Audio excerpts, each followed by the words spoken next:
Buenos días alumnos, soy el Dr. Carlos Thompson y vamos a continuar con nuestra clase de tejidos conectivos especiales, viendo hoy el tejido óseo. Para ello me he planteado dos objetivos y uno de ellos es que ustedes reconozcan cuáles son los componentes del tejido óseo. Siempre que hablamos de un tejido conectivo, ya sea general o especial, vamos a hablar de células, formando parte de sus componentes, y de matriz extracelular. En este caso, la particularidad que tiene la matriz extracelular del tejido óseo es que es una matriz extracelular que está mineralizada. El segundo objetivo que me he planteado es que ustedes conozcan cómo se forma ese tejido óseo y cómo crece el tejido óseo. Bien, ¿cómo podemos definir a nuestro tejido óseo? Como un tipo de tejido conjuntivo especializado que se caracteriza por tener una matriz extracelular mineralizada que almacena el calcio y el fosfato en forma de hidroxiapatita. Es un tejido que tiene la característica de ser muy duro y es capaz de proporcionarle sostén y protección a mi organismo. Pero no son las dos únicas funciones que tiene el tejido óseo. ¿Cuáles son las funciones que tiene entonces? Va a contribuir a la estructura esquelética que soporta el cuerpo, va a proteger las estructuras vitales, ya que va a formar, por ejemplo, cavidades como la cavidad craneana, donde alberga el cerebro, al cerebelo, etc. Va a formar también el canal medular, por donde va a ir la médula espinal. Va a formar también la cavidad torácica, donde va a proteger a estructuras como son el corazón y los grandes vasos, los pulmones. También va a proporcionar la fase mecánica para el movimiento corporal, ya que va a ser sitio de inserción de los músculos, de los tendones y ligamentos, que a través de palancas realizadas junto con las articulaciones va a permitir la locomoción.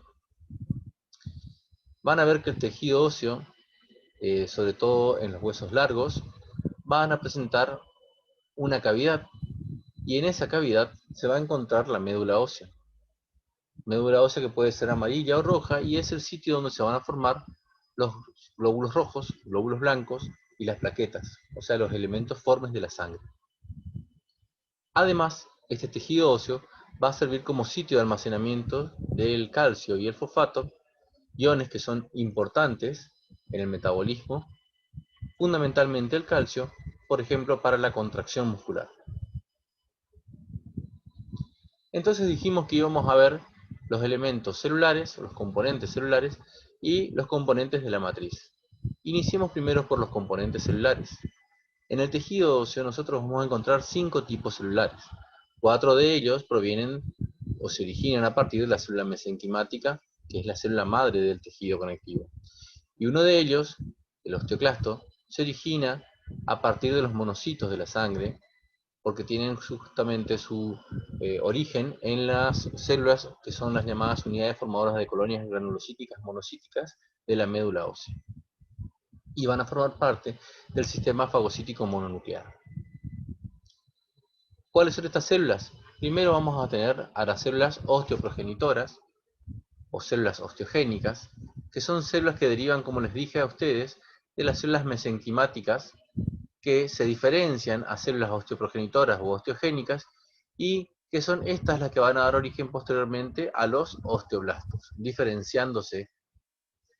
Estos osteoblastos es el segundo tipo celular que vamos a encontrar, sobre todo en el hueso maduro, y son los encargados de sintetizar la matriz extracelular del hueso, la cual va a estar compuesta fundamentalmente por colágenas de tipo 1, proteínas de adhesión, que van a formar así una estructura denominada matriz osteoide, sobre la cual se va a depositar el mineral calcio.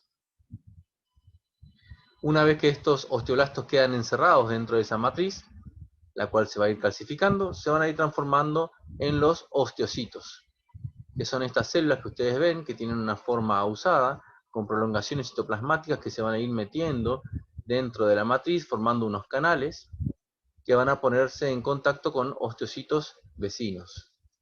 Estos osteocitos son los encargados de mantener y de remodelar la matriz ósea. Por último, los osteoblastos, que están más hacia la periferia y que no quedan encerrados por la matriz, quedan desplazados, van a formar unas células que se llaman células de revestimiento óseo, que van a permanecer en la superficie ósea cuando no hay crecimiento activo. Por último, yo les había dicho a ustedes los osteoclastos, que son células de resorción ósea y que van a estar presentes en las superficies óseas donde el hueso se está eliminando o remodelando, o sea, se está reorganizando. Esos son los componentes celulares. Por otro lado, vamos a tener los componentes de la matriz, que a su vez se clasifican en componentes orgánicos y componentes inorgánicos. Los componentes orgánicos, el principal componente que van a tener, es la colágena de tipo 1. En menor medida voy a encontrar otros tipos de colágeno, como son las colágenas de tipo 5, 3, 11 y 13. Asociado a estas proteínas de colágeno, voy a encontrar proteínas no colágenas como son los proteoglucanos, las glucoproteínas multiadhesivas, entre ellas tenemos la osteonectina y la osteopontina, y a las proteínas dependientes de la vitamina K como es la osteocalcina. Todas estas van a formar una trama que se va a denominar matriz osteoide, y es sobre esa matriz osteoide que forma el osteoblasto la que se va a ir a depositar el componente inorgánico del fosfato cálcico, o sea de la hidroxiapatita, junto con otros como son el bicarbonato, el sodio y el magnesio, que constituirían los componentes inorgánicos. En esta tabla vamos a encontrar los tres tipos celulares que más frecuentemente vamos a ver en un hueso maduro, en un adulto, y son, por un lado, los osteoblastos, que se ubican, como les había dicho, en la superficie ósea y en los conos de cierre de los conductos de resorción. Se encuentra en un porcentaje celular ligeramente mayor al 5% del total de las células que vamos a observar. La función es la de depositar la matriz ósea, inicia la mineralización mediante la liberación de vesículas matriciales. La morfología celular corresponde a células mononucleares, que son generalmente cúbicas o bien pueden ser poligonales, con un citoplasma basófilo. Y son células que se originan a partir de las células osteoprogenitoras.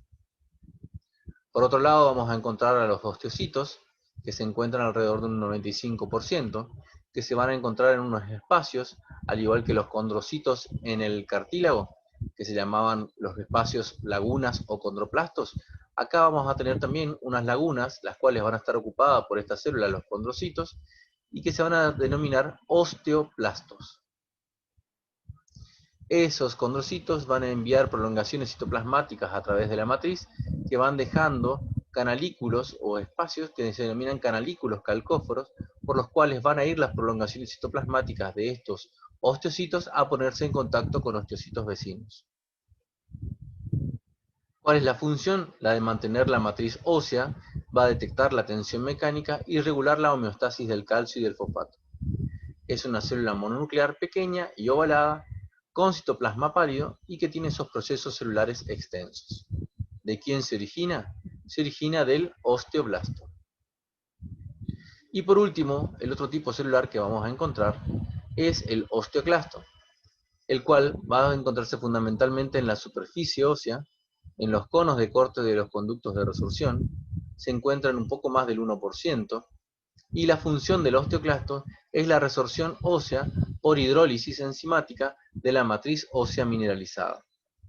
Van a ver que esta célula es una célula muy grande, mide aproximadamente 100 micras, es multinucleada y tiene un borde o una superficie apical que es convexa y una que está en contacto con el tejido óseo y que tiene un aspecto festoneado, que va a ponerse en contacto con el tejido óseo y por debajo de ella va a dejar un espacio o laguna denominado laguna de Houship. Esta es la célula que yo le dije a ustedes, no se origina a partir de las células mesenquimáticas, no tiene relación, sino que se origina a partir de células hematopoyéticas de la médula ósea, que son las unidades deformadoras colonias granulocíticas monocíclicas. Aquí tienen un esquema del osteoclasto. Yo les decía a ustedes que iba a tener una superficie convexa, libre, una superficie festoneada, que es la que toma contacto con el tejido óseo. hacia los extremos de esa porción festoneada voy a presentar una zona que es clara, la cual va a ser rica en filamentos de actina, vinculina y talina, por los cuales esta célula se adhiere fuertemente al hueso y permite formar entonces por debajo de ella una laguna en la cual, que se denomina laguna de Howship, en la cual va a ir descargando los lisosomas con enzimas hidrolíticas, como la catepsina, la metaloproteasas, fosfatasas, y junto con bombas de protones y de cloro terminan degradando la matriz ósea y reabsorbiendo el calcio y fosfato.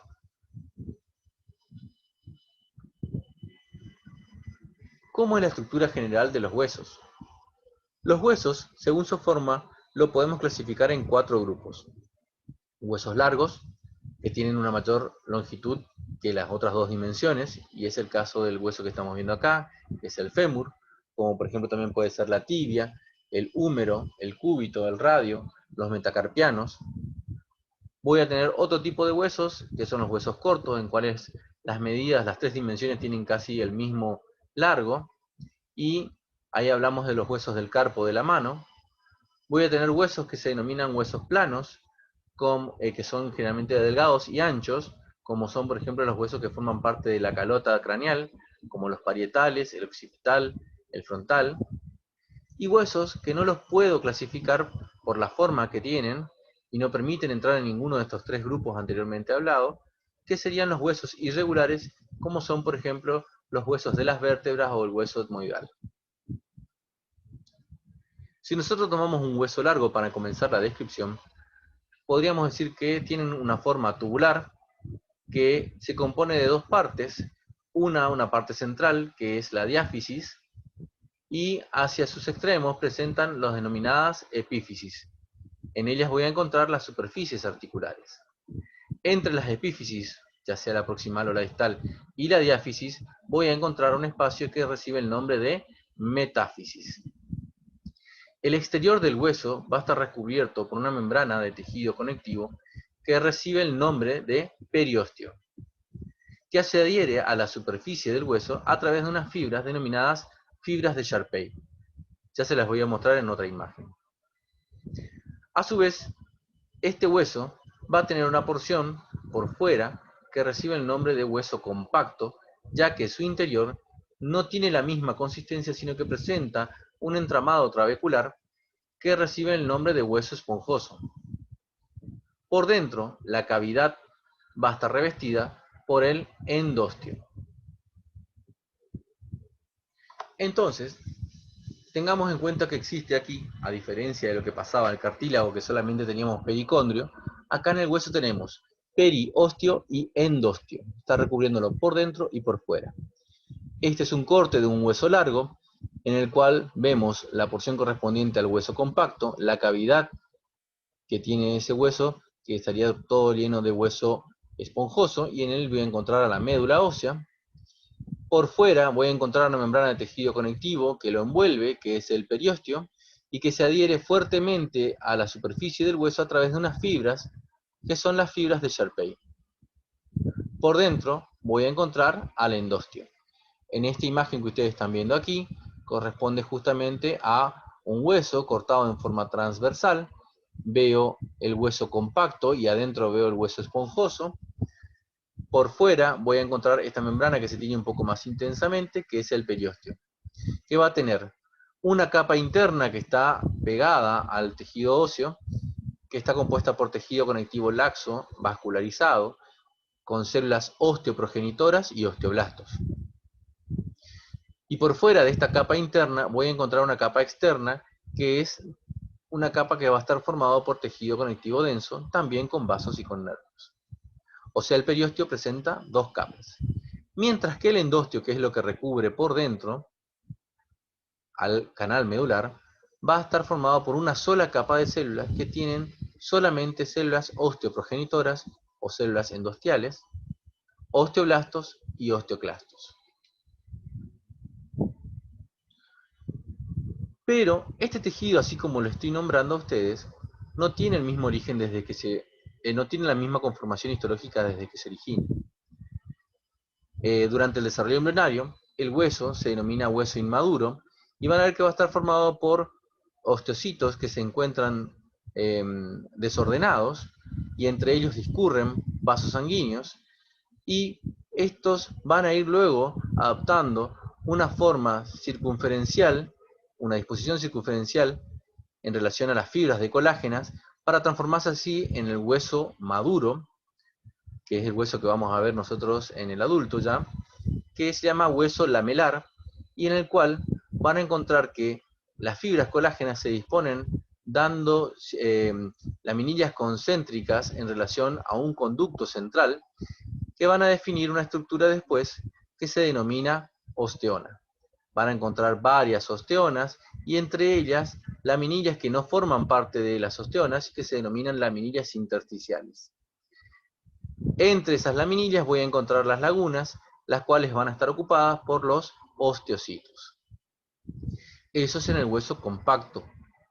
Pero yo les decía a ustedes que este hueso compacto, que es el que rodea al hueso, va a tener en el centro un hueso que adopta una disposición de una esponja vegetal, ¿sí? Y que se denomina hueso esponjoso o trabecular.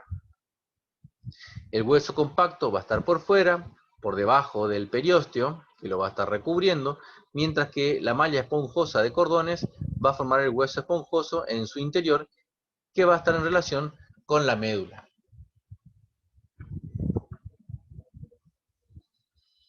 Si nosotros estudiamos la estructura histológica general, entonces vamos a ver que este hueso maduro va a estar compuesto por esas estructuras que les había mencionado a ustedes, que se denominan osteón, osteonas o sistemas de Havers, que son la unidad funcional y estructural del tejido óseo, y consisten en laminillas concéntricas alrededor de un conducto osteonal o conducto de Havers, que va a tener el suministro nervioso y vascular de cada osteona. A su vez, estos conductos osteonales o conductos de Havers van a estar relacionados a través de otro conducto que se denomina conducto perforante o conducto de Volbang, que se disponen perpendicularmente al eje mayor del hueso y que van a conectar estos conductos osteonales uno con otro. Las lagunas u osteoplastos que se encuentran entre las laminillas concéntricas van a tener a los osteocitos, que se comunican a su vez entre ellos a través de estos canalículos por los cuales discurre la prolongación citoplasmática. Van a ver que en el hueso compacto, por fuera, voy a encontrar una serie de laminillas que rodean, que se denominan laminillas circunferenciales externas. Hacia el interior, cuando va llegando hacia el endostio, también presentan las mismas características, pero estas laminillas se llaman laminillas circunferenciales internas. Luego, entre osteonas, voy a ver que encuentro algunas laminillas las cuales no pertenecen a ninguna de las osteonas vecinas, sino que no corresponden a el mismo sentido de esas laminillas concéntricas, y que se reciben el nombre de laminillas intersticiales.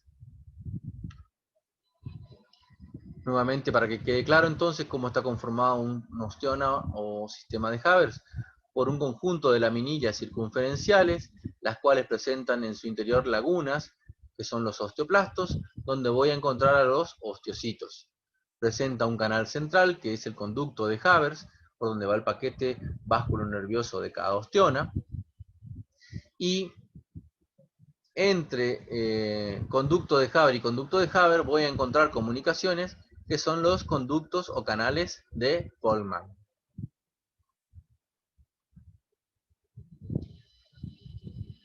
¿Cómo se forma el hueso?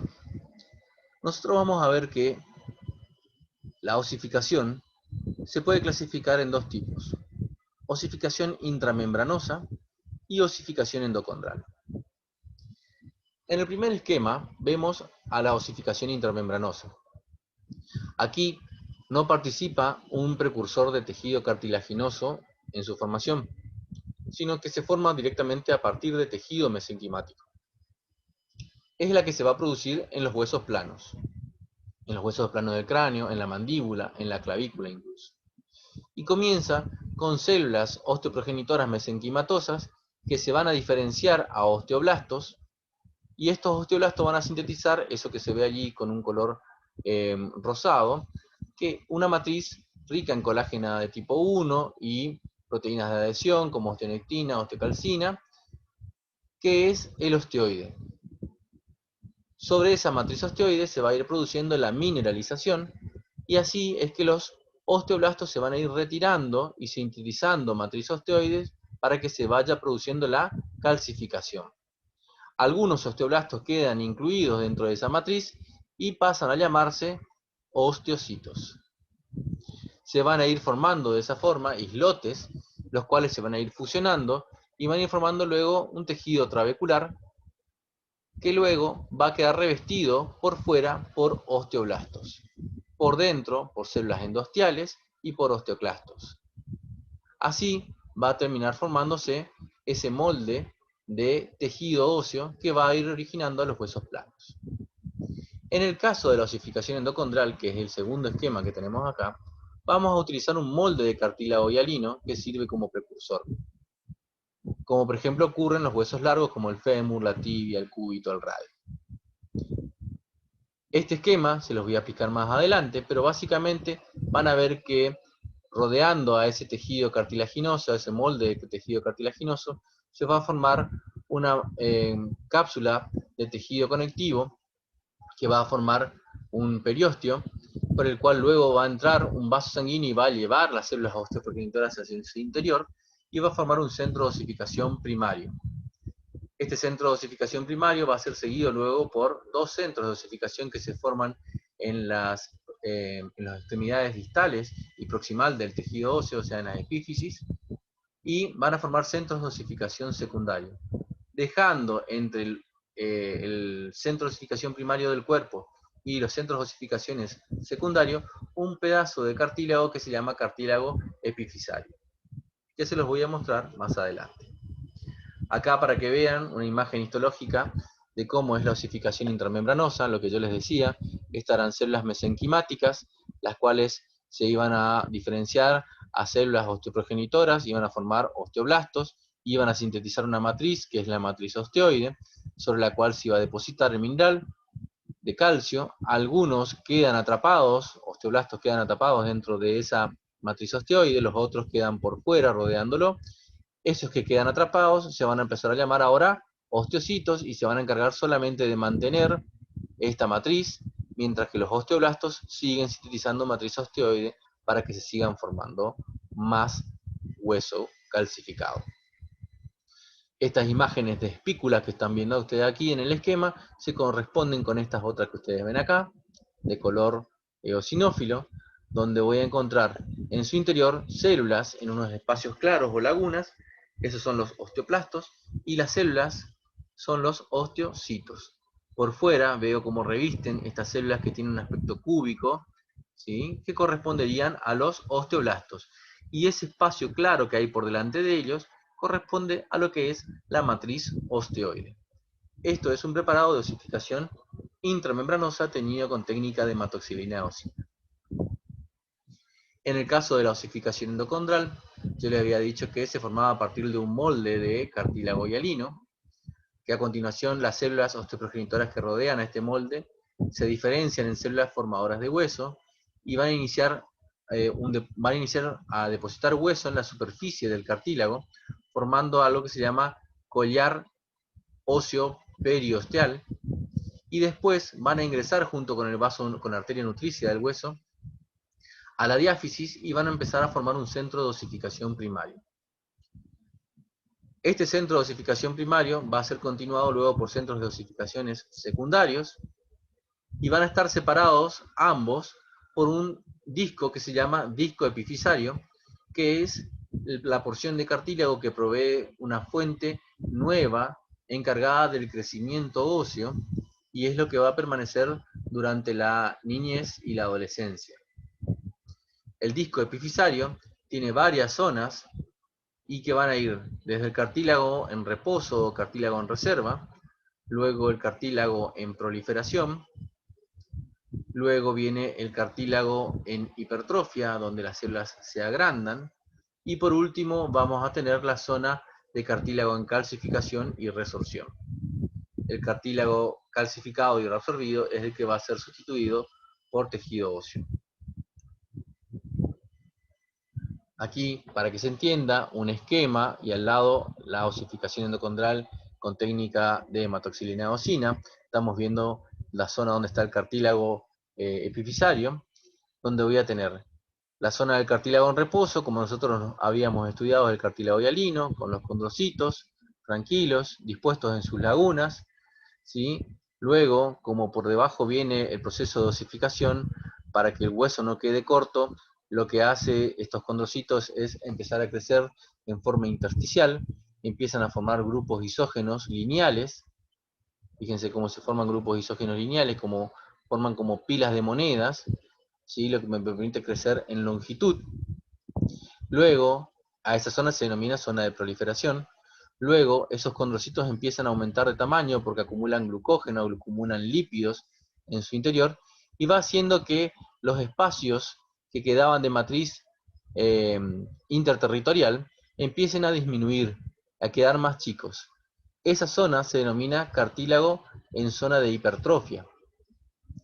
Esas espículas cartilaginosas, que son las que le está mostrando acá, con la flechita, son los lugares que después van a quedar porque el condrocito muere, explota la célula y deja su espacio, la cual va a ser ocupada por las células osteoprogenitoras que vienen con la sangre a ubicarse en esas cuevitas y empiezan a sintetizar, a transformarse en osteoblastos y a sintetizar matriz osteoides. Entonces, esa es la zona que va a ser la de calcificación y la zona de resorción, para luego ser reemplazado por el tejido óseo definitivo. En cuanto a los aspectos fisiológicos del hueso, ustedes van a tener, cuando vean tejido endocrino, sistema endocrino, que hay dos glándulas que se encuentran ubicadas en la región anterior del cuello. Una glándula es la glándula tiroides, que tiene dos lóbulos unidos por un puente o istmo y que a su vez puede tener un tercer lóbulo que se llama lóbulo piramidal. Lo que me interesa a ustedes es que sepan que existe una glándula que se llama tiroides, que libera hormonas, que son las T3, T4, pero aparte libera una hormona más que se llama calcitonina. Y por detrás de la glándula tiroides, por eso está hecho con puntos, voy a encontrar 4 glándulas que son las glándulas paratiroides. Estas glándulas paratiroides van a liberar una hormona que se llama paratormona. Estas dos van a regular la concentración de calcio en la sangre. Nosotros tenemos que tener una concentración de calcio dentro de unos valores estándar para que mi organismo, la contracción muscular, tanto el tejido esquelético como el tejido cardíaco como el del liso, pueda realizarse normalmente. Si aumenta la concentración de calcio en sangre, la tiroides, la glándula tiroides, produce una hormona que es la calcitonina, que es una hormona hipocalcemiante, o sea que baja el calcio en la sangre, y lo que hace es inhibir la liberación de calcio por el hueso. Por el contrario, si baja la concentración de calcio en la sangre, las glándulas paratiroides producen la paratormona, que lo que hace es estimular la liberación de calcio por el hueso a través de la activación de los osteocitos y de los osteoclastos para reabsorber hueso y ser liberado hacia la corriente sanguínea. Entonces, los huesos, como les decía al comienzo yo, cumplen una función muy importante en lo que es la regulación de la calcemia, porque es el depósito principal de calcio. Simplemente esto para los que dicen que tienen por ahí, que no están gorditos, sino que tienen huesos anchos, nada más para distender un ratito, y seguimos. El tejido óseo, nosotros lo vamos a poder estudiar por dos técnicas fundamentalmente. Una es la del hueso por desgaste, en la cual yo tomo un hueso, lo dejo que se seque, y luego corto un fragmento tan fino que lo lijo hasta que pueda caber entre un portaobjeto y un cubreobjeto. Y esa técnica se llama hueso por desgaste. No voy a ver células, voy a ver los espacios donde antes estaban las células. O sea, me permite ver solamente la parte inorgánica del tejido. Y lo que ustedes están viendo aquí justamente es un hueso por desgaste, de un hueso humano, con poco aumento, y básicamente lo que ven son las laminillas circunferenciales del hueso compacto. Ven estas estructuras que se denominan osteón o osteonas, que tienen en el centro un conducto, que son los conductos de Havers, y a su vez van a ver que entre una osteona y otra osteona, de conducto de Haber a conducto de Haber, aparece un conducto que está en forma perpendicular y que se denomina conducto de Volkmann. Entre las osteonas voy a encontrar laminillas que no corresponden a ninguno de estos sistemas y que son las llamadas laminillas intersticiales. Cada uno de los puntitos negros que veo aquí, que están ubicados en las laminillas circunferenciales de las osteonas, son los espacios donde antes estaba ubicada la célula, el osteocito. O sea, estos son osteoplastos. Y fíjense cómo se nota que de cada uno de esos osteoplastos salen como pelitos hacia adelante que van a ponerse en contacto con el osteocito que está por delante, porque justamente esos canalículos son los llamados canalículos calcóforos, por donde van las prolongaciones citoplasmáticas de las células de los osteocitos para ponerse en contacto con el que se encuentra por delante, y a su vez este hace lo mismo hasta llegar al canal del conducto de Havers, de donde va a obtener los nutrientes, y así los va a ir pasando a través de este sistema de postas, por medio de uniones de tipo nexos entre estas prolongaciones, los nutrientes a cada uno de los osteocitos. Acá, a mayor aumento, el conducto, perdón, la osteona, con su conducto de Havers, las lagunas o osteoplastos, fíjense cómo se notan bien estos pelitos que les nombraba recién, los canalículos calcóforos, ¿sí? Las laminillas intersticiales, y acá se nota bien el osteocito con sus canalículos. Perdón, la laguna, el osteoplasto. El osteocito no está porque es hueso por desgaste. Otra forma de estudiarlo es haciendo un proceso que se llama descalcificación para poder realizar el corte. Y ahí sí yo puedo hacer entonces una coloración con hematoxilina eosina. Ese es el hueso entonces por descalcificación, teñido acá con técnica de hematoxilina eosina. Lo que estoy viendo es una superficie articular. Esta imagen ya la habíamos visto anteriormente. Esto corresponde al cartílago articular, ¿sí? Fíjense entonces que no tenía pericondrio, que tenía varias zonas. Y esto que ustedes ven por debajo, más intensamente teñido, corresponde a el hueso que se encuentra por debajo de este cartílago articular, que es un hueso compacto, donde voy a encontrar estas estructuras que corresponden a las osteonas. Estos son los conductos de Havers, ¿sí? Y por ende, estas células que yo veo aquí, sí corresponden a los osteocitos. Estos sí son osteocitos porque está en la célula presente. Aquí lo mismo, estamos viendo hueso compacto y por este otro lado hueso esponjoso. Fíjense que en el hueso esponjoso también encuentro osteonas con su conducto de Havers, sus osteocitos, ¿sí? Acá lo mismo, conductos de Havers, todo esto es hueso compacto. Acá estoy viendo, esto es periósteo, acá voy a encontrar osteoclastos.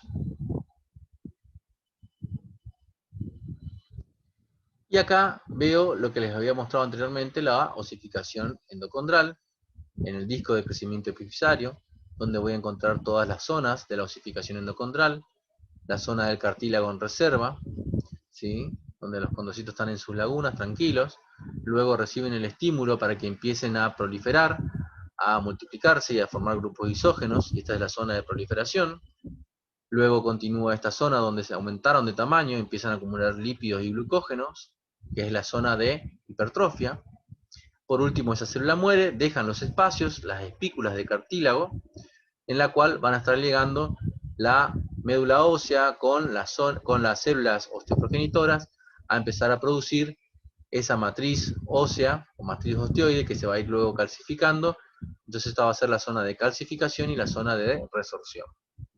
Acá a mayor aumento en este recuadro podemos ver los osteoblastos recubriendo esas espículas de cartílago donde se está depositando la matriz osteoide, y en algunos lugares estas células multinucleadas grandotas que son los osteoclastos. Muy bien, chicos, esta es la bibliografía que he utilizado para la clase. Espero les sirva de guía, es la idea de la clase, que les sirva de guía para que ustedes puedan ir a profundizar más estos temas. en cualquiera de estos dos libros que están muy bien desarrollados. Muchas gracias.